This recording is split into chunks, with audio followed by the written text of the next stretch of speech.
everybody. Welcome to a new episode of the Low Code Approach. I'm Sean Feeney, a Senior Product Marketing Manager on the Power Platform and Microsoft Copilot Studio team, and I'm joined by Wendy, Senior Customer Experience Program Manager on the Planner team and a former Microsoft customer. And I am joined by... It is I, General Jocelyn, Senior Product Manager of Power Platform and Copilot Security. Today, we are in the presence of a celebrity, y'all. Donned in all of his low-code approach attire, we are with the one and only Mr. Phil Topness. Phil, how are you? I'm one and only. I think we're all thankful for that. I'm doing well. How are you guys? Doing so well. So before we jump into this, Phil, can you just give me a little bit? What is your role? And then I'm going to start off with a big question. Big question. Yeah, so I'm on a team called PowerCat, the customer advisory team for Power Platform and Copilot Studio. The short version, the short and long version, we are part of the engineering team. So the folks that build all of our technology, but we're the customer facing side. So we work with the toughest customers on the hardest problems, making them successful. And then we help shape the roadmap, as you certainly know, Jocelyn, because we work closely with you. And we also tell their stories and we build programs out of them so that we can touch not just hundreds of customers, but thousands. And that's what my team owns, is those programs. We'll be talking about them today. We also have another team that builds tools like the Center of Excellence Starter Kit and Copilot Studio Kit that hopefully a lot of people listening have heard of. Awesome. Thank you so much. So I'm going to take a step back. In the last 2 years, since I have decided to acknowledge that Sean existed, I have, don't tell him, but possibly learned a little bit from Sean, just a little bit. And a couple of days ago, he was doing this learning session for the PMs in my org where he was talking about how to interact well with marketing. And he had this one slide about getting a headline or really getting people's attention, whether it's a really bold statement or giggling into your microphone when nobody's expecting it. And when we started talking about your episode, did you have a headline for us about what we were going to discuss today? How AI makes us more human. What does that mean?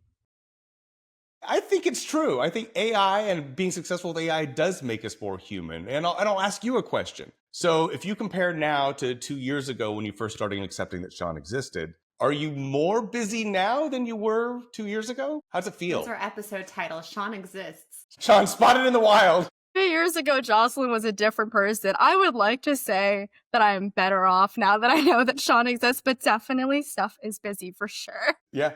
I mean, and how about Wendy and Sean? Do you feel busier than you did 3 years ago? It's interesting. I feel busier, but not out of control. Like I'm able to definitely do more, but I think that work is just speeding up. It's crazy for sure. And the amount of what we're producing and asked to produce, yes, the expectations are crazy right now. So it depends on how you're defining busy. Yeah, I'll echo Wendy on that, but I'll also say the knowledge that we have available to us has become more abundant too. And I think that's helped with the output and the demands of the output. I'd like the listener to notice that I've turned this into my interview show, which is where my comfort zone is. Did you guys catch that subtle in the first 45 seconds?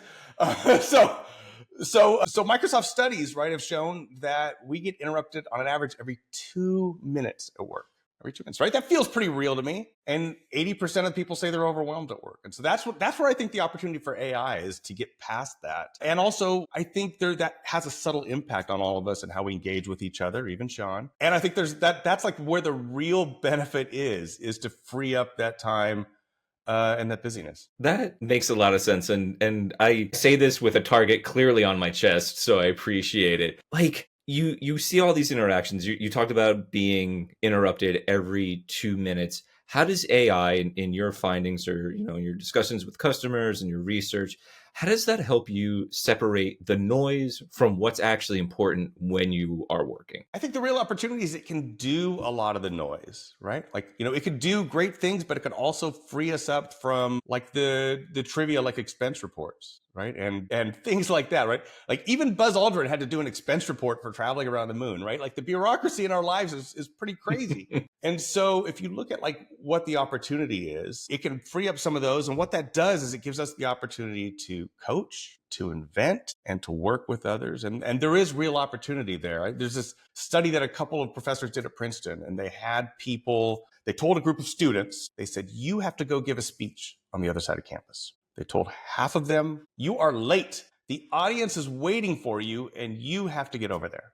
They told the other half, you got plenty of time, get over there, feel the space, kind of practice a couple times, the audience will show up. Every single one of these students encountered an actor playing another person in distress, someone that needed help. And so the question is, how did these two groups of students, those that were told they were late and those that were told plenty of time, how did they interact when they encountered this person that needed help? Of those that were told they had plenty of time, 2/3 of them stopped and helped this person. Of those that were told they were late, only 10% stopped.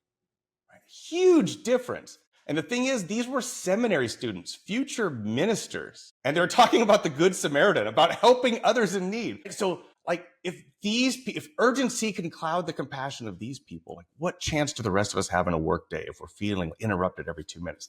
That's how I think AI can free us up so that we can have the space in our lives to be those 2/3 or hopefully more people that stop and help each other and coach each other and have conversations like this and invent new things. I think, Phil, that we all, or many of us, recognize the value of AI to help us do more or to free up that space. But that can be a bit scary, especially for leaders and business decision makers, because the number of expense reports or, documents I create, that's quantifiable, right? Yes. Now, if AI is writing this and coaching and mentoring, that's harder to quantify.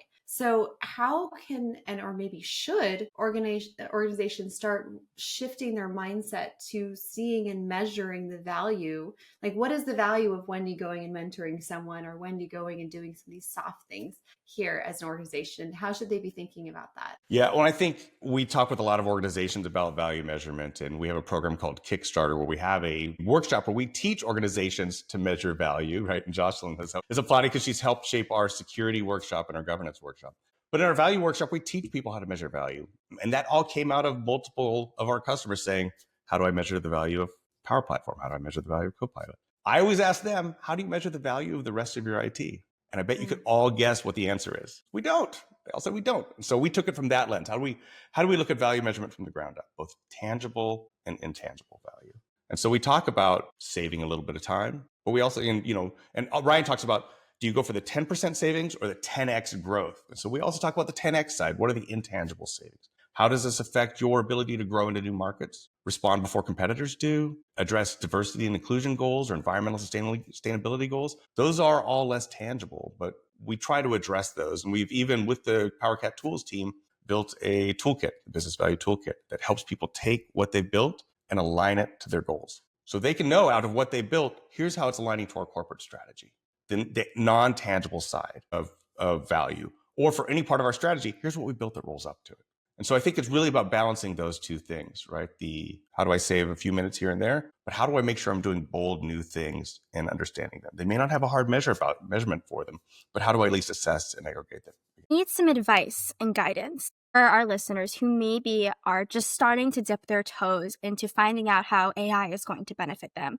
You've given some great examples with regards to use cases with expense reports and everything. We know that Wendy has her agents to help us prepare for the podcast. I'm in the process of making one that I'm calling Jocelyn's GTM Asset Finder, because you said we get bothered every, couple of minutes, and I get asked every couple of hours at work, Jocelyn, you presented this. I saw it on YouTube. Help me find it. But I think all of these use cases are very personalized and specific. Say I don't know where to start. Taking into consideration all of those value and what is the ROI here, what advice would you give somebody that's like, I want to become more efficient so that I can be a better person, but I don't know how to identify a use case for me? Yeah, I think that's a great question. I think there's a part of this we're talking about here from a question like, how does the individual succeed? I think there's another part of this question of how do leaders drive this change in the organization? But let's focus on the individual. A lot of this comes from experimentation, but also in our workshops and our training, we also talk about how do you experiment and understand then what you need to control and measure when you scale this out. So we talk about responsible AI and transparency and some of those things, that what's unique about using this technology. I like to talk about hallucinations. There's a coworker of ours, Craig Harris. He has a story about how he gave his son a fork, one of those like special meat forks that has 3 prongs. And he asked his 9-year-old son, he said, what is this? And his son said, hey, it's a fork. And he said, yeah, but this one only has 3 prongs. What is this? And his son thought, and he said, oh, this is a 3.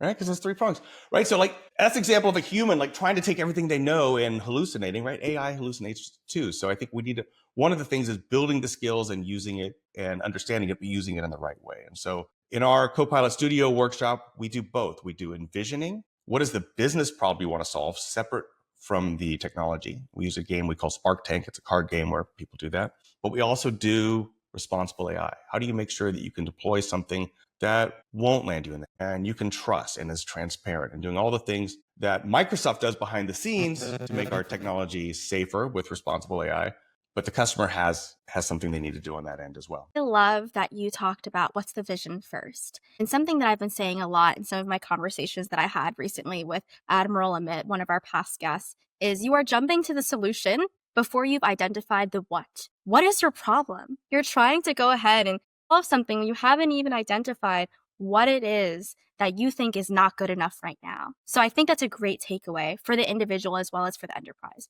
What do you think can be happening better before you try and figure out how? That how can be an implementation detail. Very PME of me. Implementation detail, we can figure that out later. And we start with the value, to Wendy's point too, right? Like, what kind of the philosophy is, if you can come up with a compelling idea, there are lots of people that can help you with the technology. At Microsoft, with our partners, like, the implementation is never totally easy, but it is the easier part. Coming up with ideas that to use this technology that is new to all of us, and that in many senses, like autonomous agents, didn't really exist a year ago. That's hard, right? That's a very creative exercise. And so we talk about, what is the problem we want to solve? We use Copilot to help kind of brainstorm that. But we want to make sure if we have the, compelling high value problems, the rest of it flows very easily. So, Phil, like, we've gone over all these use cases. We've talked about, how it's driving value. It's making sure that we can keep up with the pace of innovation. And we see that a lot of the great work that's coming out when utilizing AI into your day-to-day processes is for some of the creative content that comes out, right? For example, marketing, what I do, right? So like writing copy, helping kind of streamline the narrative of some of the value props for the products that you're putting out and everything. Phil, asking, Sean, for real, do I have to be worried about being replaced? Am I losing my job to AI because it can write copy better than I can? I mean, that's exactly why I think the success with AI makes us more human, right? Is because we often talk about, hey, AI could do these parts of your job. People hate a vacuum, right? So the immediately thing most people feel is, okay, then what's left for me? And I think it really should, in a sense, like, work has been answering Teams messages, getting to inbox zero, right? I used to be a real big inbox zero guy. How do I get to my inbox? Is that terrifying to you? Are you at 10,000 messages in your inbox? I'm trying to get to 3 digits, Phil. Wendy's with me right now. Wendy's with me, right? All of that kind of stuff, like, that has been work. Maybe that's not what work really should have been this whole time, right? Maybe it's about the stuff that AI can't do for us, the creative side of marketing, and and defining the problem that you can send to Copilot analysts. Maybe that's what work has been, or work should be and can be now, right now that we've freed up ourselves from those other things. There's a story about how the Post-it note was invented, right? We all know the Post-it note. It was invented because two people at learned of each other's work and decided to sit down and build a relationship and started experimenting, right? It happened through conversation and people just brainstorming ideas. Like, that's the opportunity. Like, if Copilot can free up your time writing marketing copy, that frees you up the time to come up with new ways to market, new targets, audiences, and new ways to connect with our consumers. That's the hope. So I want to actually build on what you're saying, though, Phil, because you talk about this making us more human. There's a phrase that I think Ethan Mollick coined, being the human in the loop. And, we've certainly been using that. So when, kind of to your point, it's not replacing us, when should we be the human in the loop? And maybe when should we not? Inbox zero, yes or no? What are things we should not necessarily feel like we need to be the human in the loop? Because to this point, we're building agents, right? And some of those are autonomous and some not. So how are you thinking about that? I mean, I think the human in the loop now, especially with autonomous agents, right? It's a bit of a trust factor. We're at the point where we talk about conceptualizing new ways to use this brand new and kind of mind-blowing technology, but we also have to trust it. And I think human in the loop is the way we trust it, right? Maybe you might start with just monitoring what it's doing.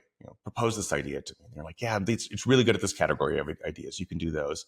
And so you dial back the human a little bit and you just monitor. And then you just have it escalate fewer and fewer things until you train it and trust it more. I think that's the real key to kind of keeping the human in the loop, because in a way, we're kind of predicting the future with this, right? This technology is moving so fast. Ethan Mollick also talks about like the frontier and how it's moving, and we're trying to figure out where the frontier is and what AI is good at. And that's kind of how you monitor it, is you stay in the loop until you build trust. I also think, besides just having the human in the loop, I think that we are leveling the playing field for who that human can be.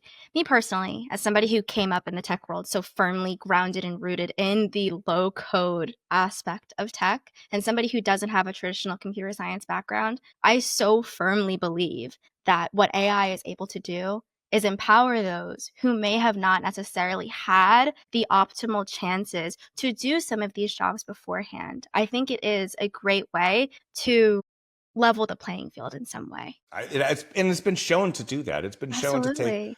to take new and poor performers and make them perform at expert level, because they're getting expert coaching in real time. 100%. And I think that's why, like we talked a little bit about skilling, that's why skilling isn't so important. In PowerCat, we have a program called Power Up. It's designed to help anybody, career switchers. My wife is a teacher. She went through it, to help anybody get up to speed in both Power Platform, but also agents, hands-on and real technology. And also businesses, talking about how businesses transform. Any organization can take it and adopt it as their own curriculum too. I think that sort of thing is super important to get people exposed to it so they can raise the playing field for themselves and for everyone. So like, this is a really good way to segue into my question, what you brought up for skilling. Let's talk readiness, right? Like, we spent quite a while going through that digital revolution of manual processes to automated processes to like modernization of your business processes daily. And now we're bringing in generative AI. What's that difference that organizations have to go through in a readiness standpoint? How does that differ from like when we were going into low code and we were bringing on, new ways to do work, and now we're adding this? How do organizations have to prepare? There are a number of things, and we have adoption guidance on learn.microsoft.com that my team maintains that will be evolving into holistic Copilot governance or adoption in the next month or two. And it's got workbooks and guidance and things like that. What it also has is some prescriptive guidance on what we've learned from customers. So we've helped many organizations. We talked about leadership, and let's go back to talking about the importance of the executive sponsor. We've helped many organizations build their AI vision and how they're going to measure success and their action plan. And so we've got that now in that guidance, or we can do it in the Kickstarter workshops. And that is so critical, because otherwise it's just experimentation. If you don't have it from the top down, you don't have not only an organized change message where everybody can succeed, but you also need to have the governance below that so that what I build can get out and be used in a trustworthy way. And so we talk about basically all of those steps of adoption, but we focus it at the executive sponsor. A lot of our executives, right? This is new to all of us. It's new to our executives too. And a lot of the executive sponsors we work with, they report to the CIO, and they've built their careers on launching technology. And now they're being asked, help us adopt AI. It's a very different skill set, and they need guidance. And so this is how we kind of work with them and their teams to build their plan. I worked with an organization, a federal government organization, last week on this. And just the week before, this leader had been asked, help everyone in this organization succeed with AI. So coincidentally, he had the workshop scheduled, and he left with a vision, how he's going to measure success, and actions over the next 6 months. 14% of leaders say they have this now. Over 80% say they're going to need it in a year.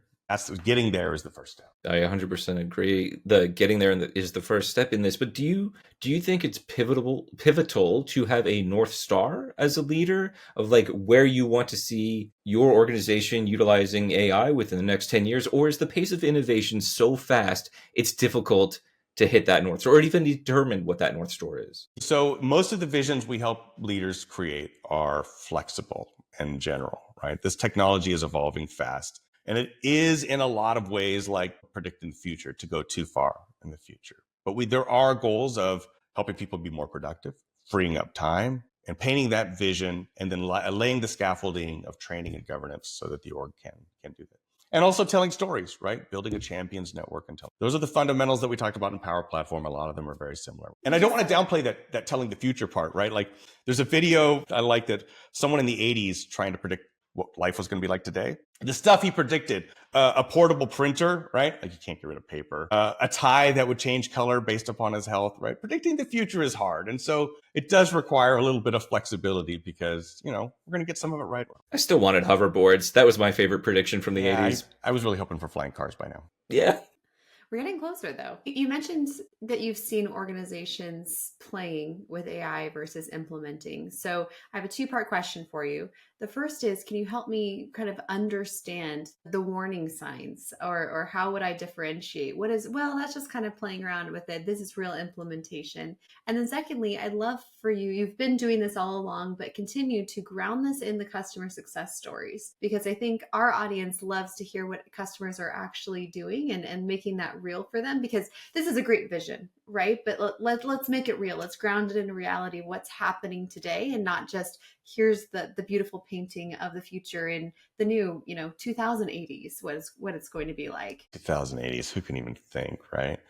Hopefully we'll find cars by then. It comes down to, a lot of it is like, to Sean's question too, is like it's the flexibility, right? The organizations we see that are succeeding are experimenting. I don't mean to downplay the experimentation, but ultimately we worked with this one CIO. He said, don't build boats in basements. Don't build something that you can't get to where people can access it. So the experimentation is valuable, but we do want to make sure that the organization has a plan for skilling.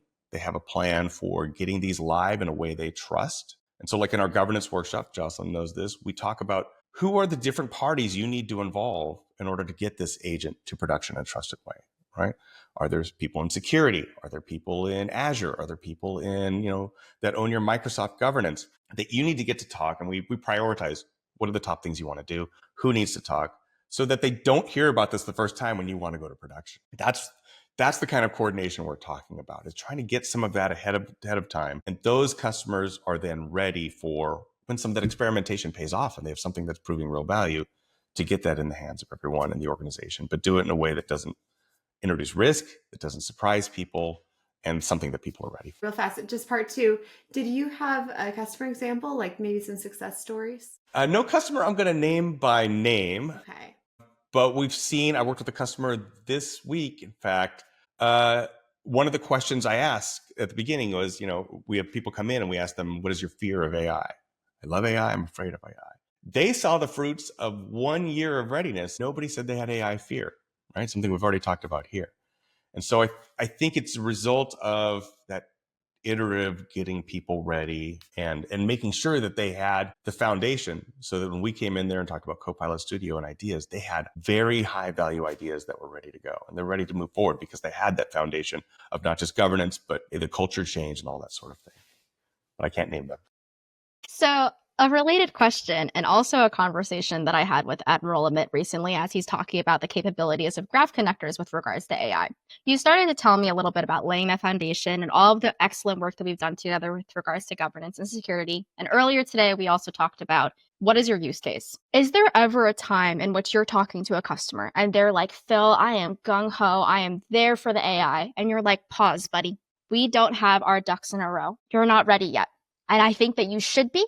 But I think that we have to get a couple of other things in line first. What does that feel like? When we're talking, so usually when we're doing like training the people that use it with a Copilot workshop or in Power Up or something like that, we do get a lot of excitement, right? People played around with Copilot, they played around with ChatGPT. It's pretty amazing technology. And how do we pivot to the business? With the executives, it's usually a little bit more conservative, right? Because we're talking about risk, we're talking about potential, risk to brand and visibility, and we're talking about making sure that we control and have people have access to the data. Data readiness is a big factor. So normally with the users, we start to then talk about, okay, how are you going to measure value? What are you going to do that's bigger than just just asking it a question and having it respond, right? As we're all kind of accustomed to from using Copilot and ChatGPT in our day-to-day lives.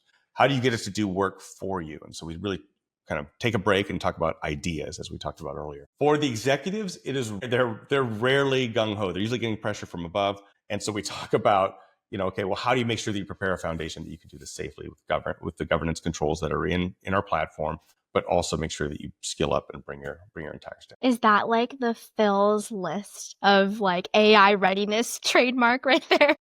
The agent adoption journey. Yeah, we kind of view all of our programs. Whoa. Wow, it was a good setup. Readiness, skilling, evaluating the technology. How do you operate and govern it, and how do you deploy it? Absolutely, that is my list. Patent Phil pending. came prepared. I love it with visuals too. That's I wonderful. live my life by PowerPoint. Yeah. And Inbox Zero.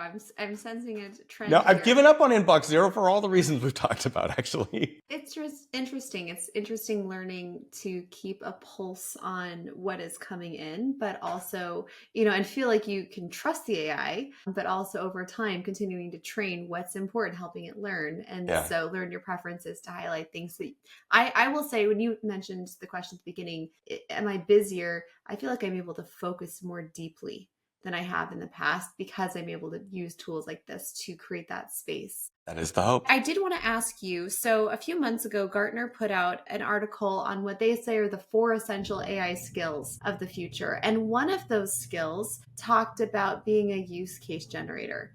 And I think that we on the Power Platform side have actually run ahead of that, because the same muscle to go, well, can I automate that with Power Automate or build an app for that is the same muscle of becoming a use case generator for AI. So as you work with organizations and individuals, how do you help them even see what is the potential of AI, or see what is possible to start automating and to free up their time? Because I think sometimes it's like, well, we all need paper. Why would we ever get rid of paper? And that mindset. So how do you help them go through that evolution in their thinking? Yeah, I'm not sure if I think being a use case generator is the right approach. I think it more, and I think this is actually showing up in the industry too, right? There was a lot of experimentation early on, and now executives are getting more focused on how they're going to use it for more substantial, meaningful, and high value ways. And I think that use case generator is useful, especially like for what we do in our day-to-day lives, our daily use of AI. It's agents and automating like significant business problems. I think there are probably initially fewer of those as we start to build comfort and make larger use cases of agents that have higher measurable value, and that often can lead us to that kind of 10x growth. And so I think being creative is part of it, but I don't know if like it's about how do we maximize the number of ideas? I think it's how do we choose the best ideas to move forward with? And we do that in the workshop. We have an executive come in and set a tangible goal. We want to grow by this much. We want to enter these new markets. How do you use agents in your department or in your team to do that? And we brainstorm a lot, but then we work on just a few that we can really distill and figure out what is the value, what are the outcomes, who are the stakeholders, who are the people, because this is still enterprise software. And so how do we bring the right people together to make sure that we can build something meaningful, get it deployed in the right way with the right people looking at it? So, Phil, are you taking those individuals that you do build that high value use case with, we've got it, we've built it, we tested it, we can measure the value of this. And then is that your seed for building champions in an organization? Are you using them? Not using, that's probably the wrong word. Are you helping them build advocacy of this technology and these features across the organization to help expand what's going on with Gen AI? So we do have a community and adoption workshop where we talk about storytelling, building your community and all that. And also I talked about Power Up. Part of Power Up when an enterprise deploys it is there are live support from people in the organization helping these learners do better. Learners come out the end and they build that. And that's kind of how you build this community of support. So I think it's part about finding a way to build and grow that community. And the other part is storytelling, right? This is, again, not anything different than we've talked about with Power Platform or any sort of change. Find pockets of success and tell stories about it. And I mentioned our business value toolkit. One of the things it does is it gathers information in free text about what the person built. It uses generative AI to first tell a story before it measures value. Because value is only meaningful when we tell it to the right people. In a few days, our CFO is going to talk about what Microsoft did to investors, to outsiders, because value is meaningful when we communicate it out. And so that's what first thing we do is build a story so that we can get the stories out in the organization. And automating this process has helped us get customers from having 2 or 3 stories over years to having 30 in a month. And that's part of how we foster that community and change, is to show success. And it's also how we get past the fear. Look how successful this person's been. They're being championed in the organization. It's typically at this point in the podcast where Sean would be like, give me links, tell me where to start. But I feel like this whole podcast has been like a fantastic way to start off, right? So instead, I'm going to ask you, can you leave us with some inspirational Phil words along the lines of, it's okay. Get started with AI. Start dabbling. Everything will be okay. I think you said it, Jocelyn, right? I think there's 2 things, right? I think there is tremendous opportunity here to to use AI beyond like we all do when we ask, Copilot, hey, what does this word mean or something like that, but to actually use it to do parts of our day-to-day job that we just it doesn't add value to us, right? So that we can have conversations like this, so that we can dream up new things like the next post-it note, whatever that is for our organization, and to make sure that we are there for other people to coach and connect. I mean, I think there really is opportunity there for us. And that's, I think, really what we're on the kind of the cusp of, right? But we do have to envision this new technology that is new to all of us, even those of us at Microsoft. Like, what is it really going to do for us?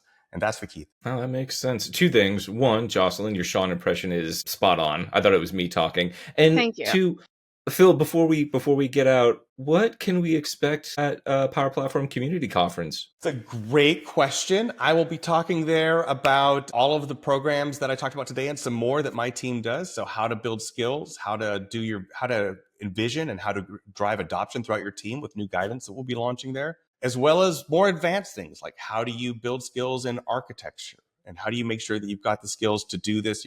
So if I'm a skilled architect, how do I learn to architect for Copilot and Copilot Studio? We have a program for that we'll be talking about. And we also have an Architecture Center library that's live now with new architectures going on. So if you want to see how other enterprises have used Copilot Studio from a technology standpoint. My, what a full plate of goodness at Power Platform Community Conference. Everyone, if you have not registered yet, register and make sure that you sign up for all the amazing sessions that Phil and his team are involved in. And we should be over there too and see everybody. So be prepared to see some Low Code Approach t-shirts while we're all out there. And we're going to be excited. Phil, always awesome to have you on. Always a great conversation. Can't wait for the next one. Yeah, thanks for having me back. I appreciate it. Yay. This is great. Thank Phil. you. Thanks.